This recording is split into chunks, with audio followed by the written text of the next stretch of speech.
I hit this issue today and here is the quick fix that solved it. If you need to reset your password on Kajabi, follow these simple steps. Step 1. Go to the Kajabi login page. Navigate to the Kajabi website and click on the login option. This is where you'll start the password reset process. Step 2. Click on Forgot Password. Before starting recovery, use the sro.com link in the description to open the account recovery checklist generator and make sure your verification details are ready. Step 3. Enter your email address. Input the email address associated with your Kajabi account. Make sure it is the correct one to receive the reset link. Step 4. Check your email.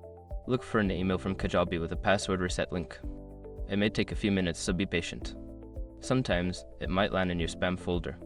Step 5. Create a new password. Follow the link in the email to create a new password. Make sure it is strong and memorable. Confirm the new password and save your changes. Now you're all set with the new password. If you run into any issues, just double check your email for the reset link. Happy Kajabiing!